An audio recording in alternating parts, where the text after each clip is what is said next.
Hey guys, it's me, Pamela from Memphis FoodTrotter.blogspot.com. This week we have an episode of Pamela Fear Not. This is where I try out recipes for the very first time on camera. And it's also Thanksgiving week, so happy Thanksgiving, guys. One of the dishes my children requested for me to make this week was tart, or Chinese egg tarts. Here in Memphis, we don't really have that many places where we can get them freshly made, and so I haven't had them in quite a while. However, when we do get a chance to get to LA to visit my side of the family, then we definitely eat our fair share of tart. So we're going to try this recipe, see if it works, see if it reminds us of the tarts or egg tarts that we've had in Chinatown. So wish us luck, and we'll see you in a moment. You're going to have to grab your kitchen scale for this recipe. So the first step is to measure out 200 grams of all-purpose flour. Add in a tablespoon of sugar. Also add in 1/8 of a teaspoon of salt. What makes this crust for our tart so nice and flaky is, of course, the butter. So make sure you have 2 sticks of room temperature butter and slice it up. You're going to need almost 2 sticks, but please measure out 200 grams of butter on your kitchen scale. And you're going to add this into your flour mixture.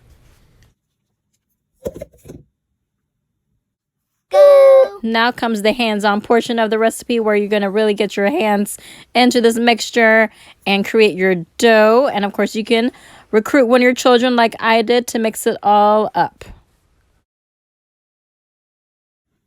If there's still some flour that just won't stick together, then add in 2 tablespoons of water.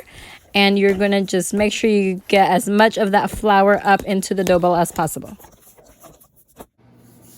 Cover your dough and put it in the fridge to firm up for about 20 minutes. Once it's firmed up, then you're going to flour your board, and you're going to carefully roll out your dough into a rectangle vertically.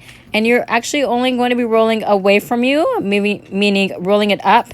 And so you're not going to actually do a back and forth motion. And you're going to roll it until it's as thin of a crust as you want. Now you're going to take the top third portion and fold it down, and then you're going to take the bottom third portion and you're going to fold it on top of what you just folded down. Then I rotated my cutting board a quarter of a circle to the right, and then I rolled out the dough again, folded the top third down and then the bottom third up, and then I'm going to again cover this and put it in the fridge for 30 minutes. While the dough is in the fridge, we are going to go ahead and make our egg custard filling. So I have a kettle pot that I can go ahead and quickly boil a cup of water. Add your boiling cup of water in a bowl, and then dissolve in half a cup of sugar and wait for it to come to room temperature. To save on bowls, I actually emptied out the sugar water into the measuring cup I used earlier. Into the now empty medium bowl, I put in my 3 eggs and 1/3 of a cup of evaporated milk.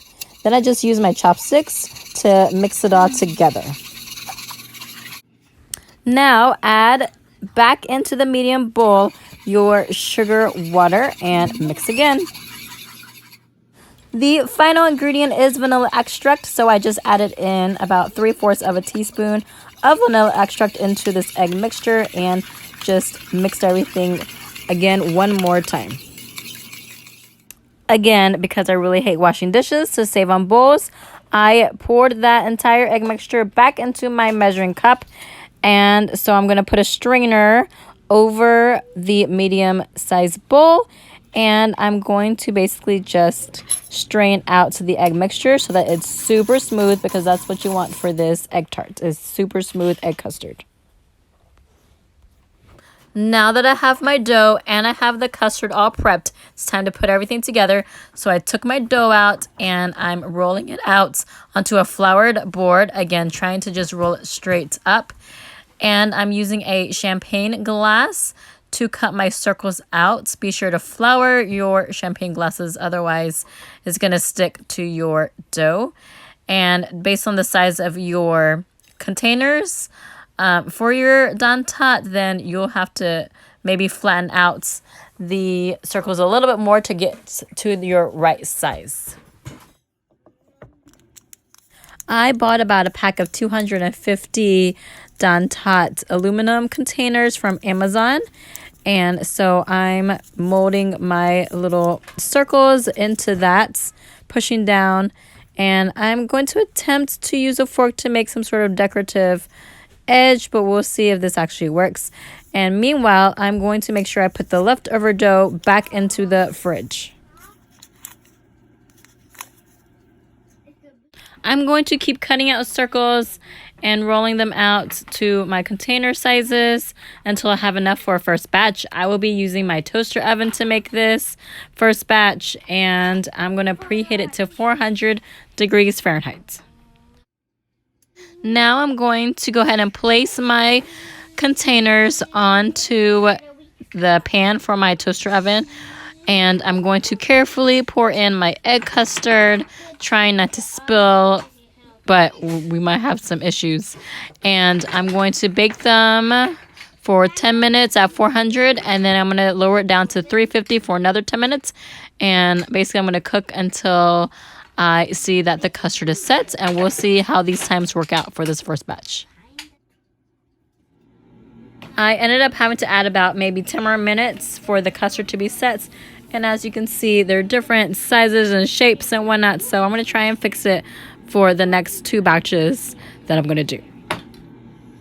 Here is my second batch of Don Tot or egg tarts. The first batch, my kids end up devouring them. So the second batch, I tried to bake it at a higher temperature a little bit longer, so that I can try and get it a little bit more golden brown. So obviously my execution still isn't all the way there yet, as clearly this is a lot of tarts and not enough custard. But we'll just try this one.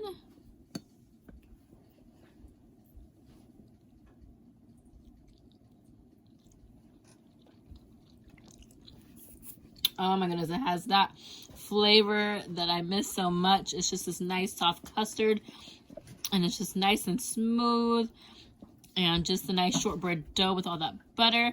This was a success, guys.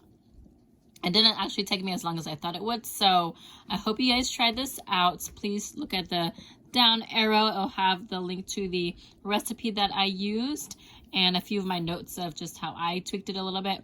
I hope you guys enjoyed this. Please subscribe if you haven't. Thank you guys for those of you guys who have. And I will see you guys next time, y'all. Have a great Thanksgiving. Enjoyed your loved ones, and stay safe and healthy. Bye, guys.